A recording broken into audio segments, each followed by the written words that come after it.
Hello everyone, my name is Jaybird and welcome back to the sad story of Emmeline Burns. And I know that probably sounded really weird for the music to just cut in during my intro, but whatever, I didn't want to wait. So let's just jump into it. You know, you really are beautiful. Do you honestly think so? Of course, I thought so from the moment I was old enough to understand what beauty is.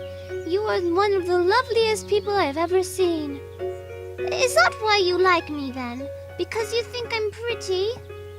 Maybe. We humans are fickle beings. Isn't your father proof enough of that? How cruel, Emmy. If you are only kissing me because you think I'm pretty, then perhaps I should reevaluate the nature of our relationship. That went a little bit too cindery there because my dog scratched the door and she's barking. God damn it. Shoot! Be gone, ye foul beast! I said be gone, ye foul beast! She's not listening to me. Whatever. Okay, give me a second. God fucking damn it. God fucking damn it. What do you want? You little bugger. You want out? Just want to go. You want to go down? You want to go there? Yeah? Okay. You just want to hang out with me? You just want to hang out with me?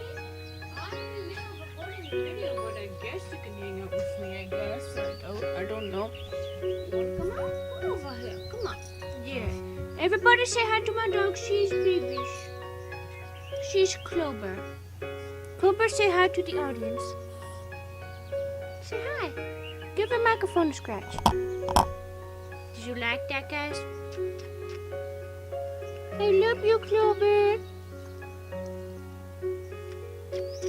See, now that I'm giving you attention, you don't want it. You want to be put down. Alright, anyways. Where was I? How cruel, Emmy! If you're only kissing me because you think I'm pretty, then perhaps I should reevaluate the nature of our relationship. You are nothing more than a rake. I don't know what that means. You are even worse than that awful Wedgwood boy. You will compare me to Aubrey Wedgwood?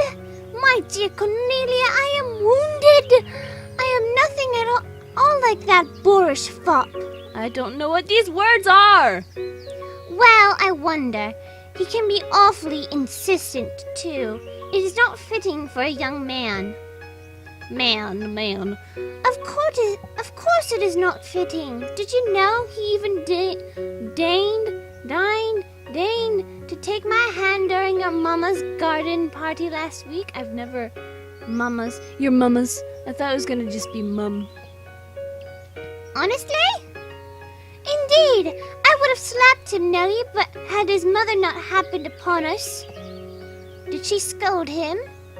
Lady Wedgwood? Of course not. Emmeline spat on the ground and did not even have the courtesy to wipe her mouth with the handkerchief afterwards. How rude. Under normal circumstances, Cornelia would have scolded Emmeline, but on this score she relented. Thinking about, oh my god, why are you licking my foot? I'm talking to my dog. She's licking my footsies. Thinking about Aubrey Wedgwood often made her want to spit too. She dotes on that sports son of hers. Why, she probably believes him to be the second coming of Christ, though he flirts with every single woman in the village, young, old or young. Oh my god. Such advanced language for these, 14-year-olds. God damn. You know what? They have, what, 8th grade syndrome? 9th grader syndrome? I don't know. Not 8th grader syndrome. I don't know. They're basically, these 14-year-olds are basically the ones you find on r/I'm 14 and this is deep or something like that. That's what it is. They think they're smart, but they're not. You know, I'm joking. I think. You see, Nellie, I am nothing like Aubrey. I would rather die than become a rover like him. My feelings for you, my dear Cornelia, are molded from a different cast. You have captured my heart with your ephemeral beauty, and now mine eyes can wander no further. You are my sweet red rose, newly sprung in June. I wish someone would say this shit to me. Goddamn. Boyfriend! Boyfriend, you have a task now. You must say this shit word for word to me, except exchange Cornelia for my name. Well, Cornelia, flustered though she was by Emmeline's teasing, had enough wits about her to recognize that line. are you quoting poetry at me now, Emmy? Indeed. Did you know that my love is like the melody, sweetly played in tune? Don't be an idiot, you baka! Oh my god, she is a British tsundere. Don't be an idiot. If you wish to serenade me, you could at least write a poem of your own. But I know you appreciate it, really. In all honesty, I think you're being rather foolish. I cannot help myself, though. I really do love you, Cornelia. I love you so, sometimes I fear I may go mad. What do you know of madness? I know when you are not by my side, I miss you horribly, and I find myself counting down the minutes, no, the very seconds, until we may be in one another's company once more. I appreciate your feelings, Emmy.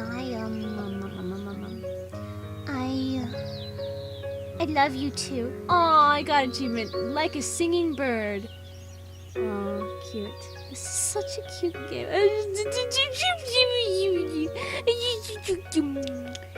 No kiss. And it's so cute. I love you too. Aw. If only Emmeline and Cornelia could have continued to spend their time together in so sweet a manner, smiling and laughing, or else bickering pointlessly and making one another pout, yet always parting with words of love and kisses stolen beneath the warm summer sun. Unfortunately, such moments cannot last forever. The splendors of the summer soon faded, and the leaves began to turn brown, and the wind gained a sharp edge that made Emmeline shiver. It was also during the autumn months that Philip Burns returned home for the first time in half a year. This reunion, however, was not quite as happy as the previous ones had been. Philip Burns had always been a small man. He's a small man. He's a tiny little boy. Yet he seemed even smaller during that bitingly cold September.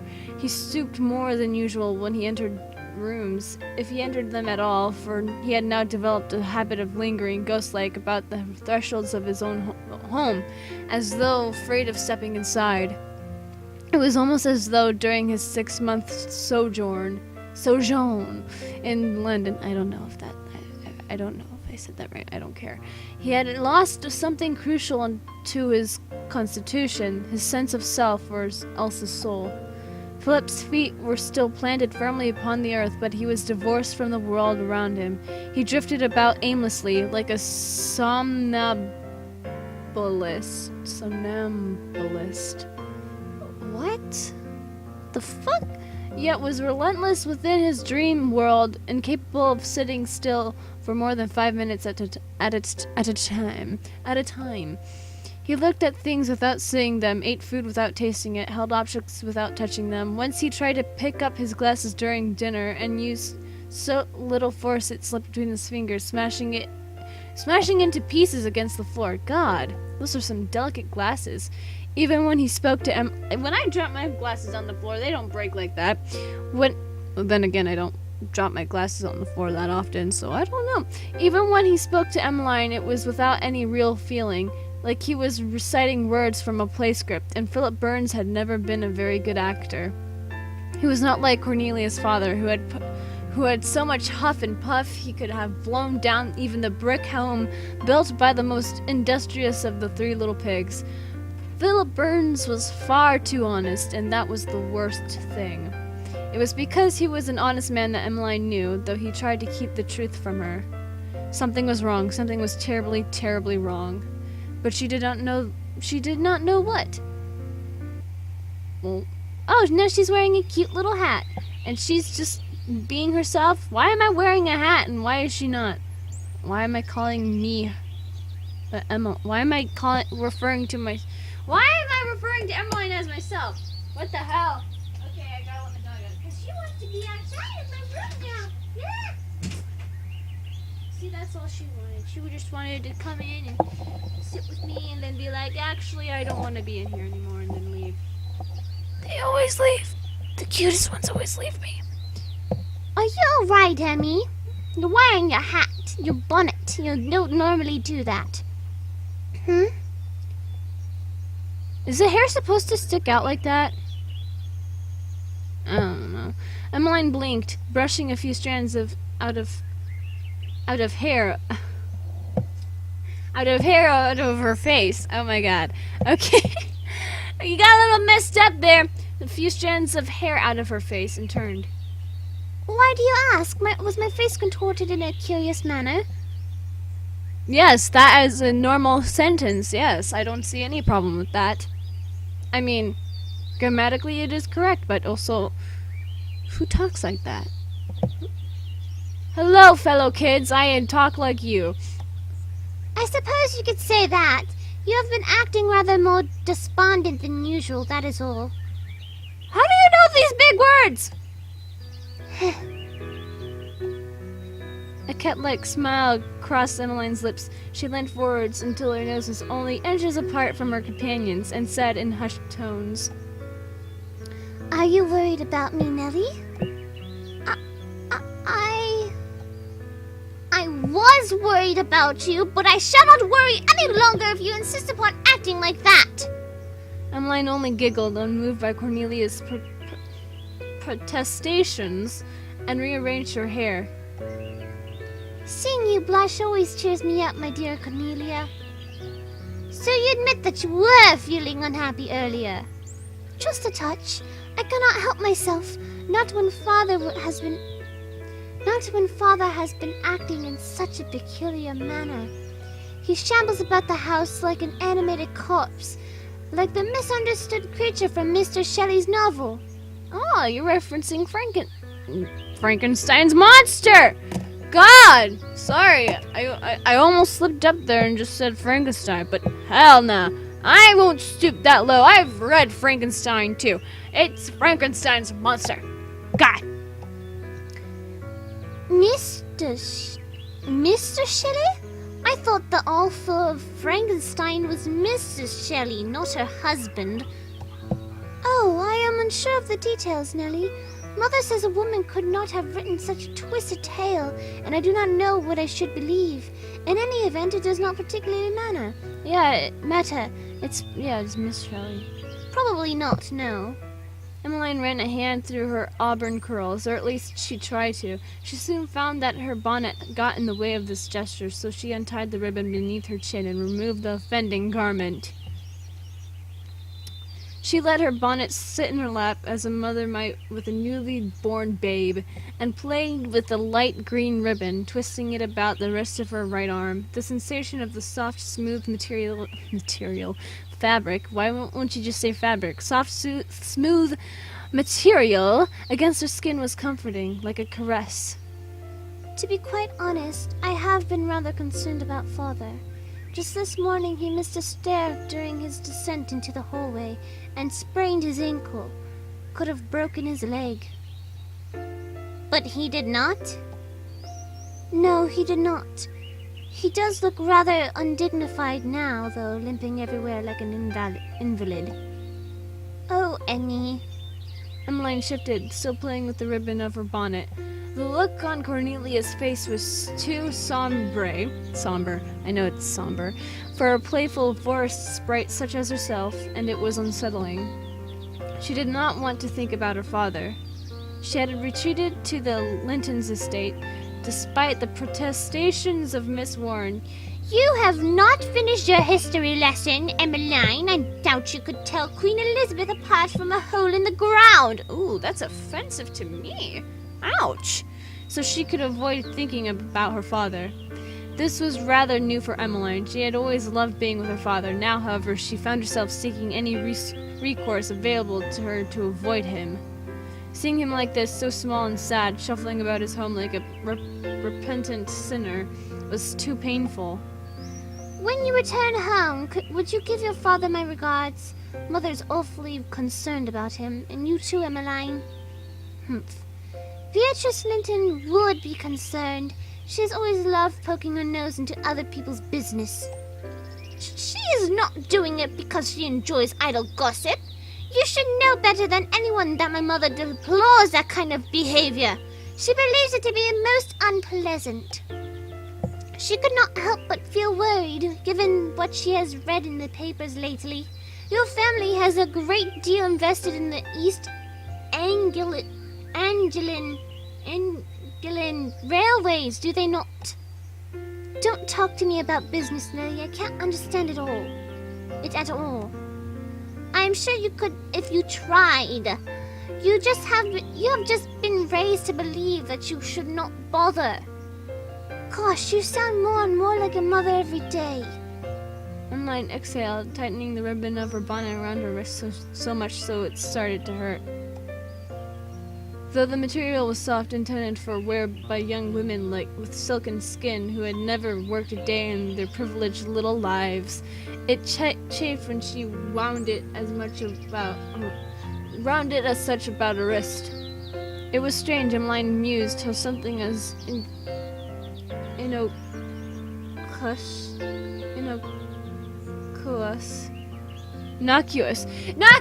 See, it took me a bit, okay? I could read things. Innocuous as a ribbon could cause harm when it was used with malicious intent.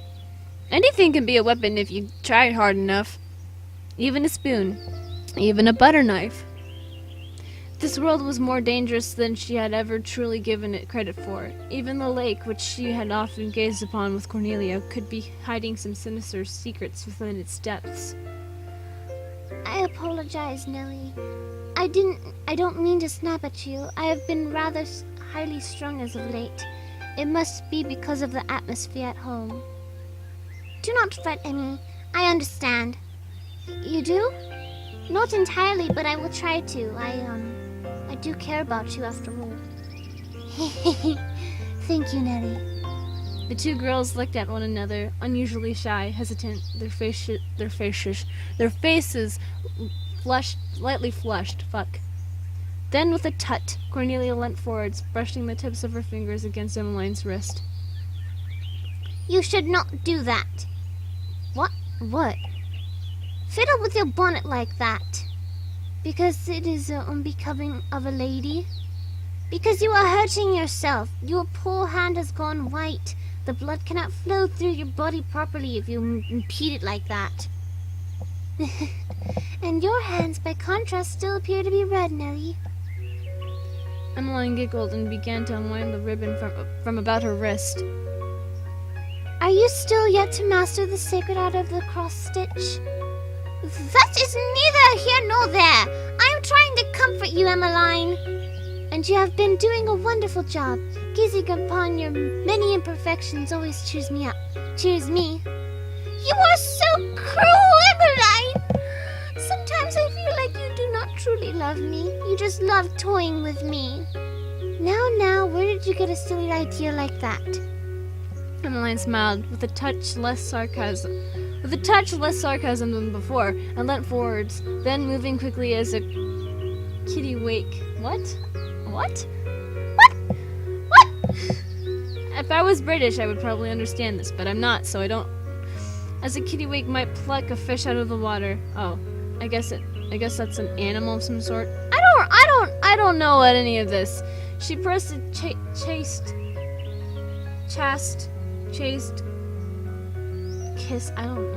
kiss against the corner of Cornelia's lips. I love you more than ever. Nothing could quell my feelings for you. Not a raging storm or a howling wind. Cornelia pressed one hand against her cheek gingerly. The spot where Emmeline had kissed her tingled. It felt much like being poked with a sewing needle, a sensation Cornelia was depressingly familiar with, yet it was not unpleasant. You Your blushes truly are beautiful, Cornelia. They would even outdo the roses in the midst of summer. It makes me wish I could kiss you every single second of the day if it would always elicit such a lovely response. I do not think my heart would be able to cope with such a constant slew of affection. You would kill me, Emmy. And what better way would there be to die than to be kissed fervently by a girl you love? Aw, that's so cute. And with a light giggle even breezier than that of the coastal air, Emmeline pressed another kiss against the side of Cornelia's mouth. You know, you should ask for my permission before you do that. I'm not quite as hungry for affection as you are. So you say, but you did not offer much resistance? That sounds like something Aubrey would say. Never! You would not seek to compare me to that cur again, would you, Nellie? I am simply saying what I see. You claim to dislike Aubrey, but you grow more and more like him with every passing day. Give me a second. That is a lie! Libel! Slander! Take it back! No. Take it back, I said! I refuse. I refuse. I refuse. Well, I insist. If you want me to change my mind, you will have to insist harder than that. All right then, how's this? Oh no, what did she do? With a devilish glint in her eyes, which would have been evidence enough only a couple of... Fucking hell! Would have been evidence only a couple of centuries past to try her as a witch. Emmeline shifted forwards and began her merciless assault. Oh no. Not even William... Ugh, I hate that name. You guys remember my ex? Did I ever say that his name was William? Because his name's William. Just, ugh. Not even William of Normandy, as he drove back the armies of Harold Godwinson during the Battle of Hastings, could have conceived of such brutality. Oh my god, that shoulder is exposed. And we're taking a screenshot because, yes, please. I'm just kidding. No. This guy, I feel like I need Chris Hansen. I mean, she's 14, I'm 17. I mean, I guess it's legal for me to look at this, but still, ugh. I hope we don't get any scantily clad pictures in this game, because I will be disturbed. Emmy, stop that! Cornelia kicked and squealed, pushed back against the ground by Emmeline's sudden siege, but it was to no avail. Emmeline had the element of surprise on her side, and she had taken a clear advantage. Cornelia blinked up at Emmeline, squirming like a hooked fish as Emmeline sat astride her, skirts rucked up her thighs, her fingers trailing lines across Cornelia's prone body, beneath her chin, under her arms, against her sides. Was there any war tactic more vicious, more wicked, more devious than that of tickling? Oh god, and this was not fucking if I can talk. And this was not just any tickling. Oh no, this was extreme tickling. That would surely end in bloodshed. From where? Ew. Ew, gross. What? Emmy, stop! Get off me! Cornelia implored breathlessly, choking the words from between her pursed lips. But the indomitable Emmeline remained unmoved. No, I will not until you recant what you said.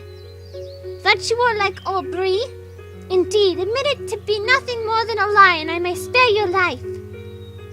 No! Never! I stand by my word. You're not standing right now. Then I will stand by my actions. I will not stop until you surrender, Nellie, and I warn you, I can be very persuasive when I want to be. Her eyes hardened like the steel of a sword's blade. Emmeline dipped her head and began to press kisses against Cornelia's neck. Oh, okay. Cornelia's dress had begun to slip down her shoulders, and there was a good deal of pale pink skin on show. more than would have been deemed socially acceptable. Oh yeah, definitely. That is not socially acceptable at all. Oh god. You rogue! You would attack a helpless young girl? Only because this helpless young girl is attempting to defile my honor! Sorry. Sorry, I had to. That's something my boyfriend would say. God, I'm mentioning him a lot. Only because this helpless young girl is attempting to defile my honor. So you would seek to defile me? Well, I wonder. Cornelia squealed as though she had been doused in water and redoubled her efforts to escape, but it was all in vain. The two girls continued to bicker playfully, giggling, even as the warmth of the sun began to dissipate, and an autumnal chill settled into the air. Oh, look. At that moment, as the day drew to a close, the two girls may truly have believed, with their rumpled clothes and disordered hair and flustered cheeks, that this could last forever. But it couldn't. Emmeline was dreaming, though. She was...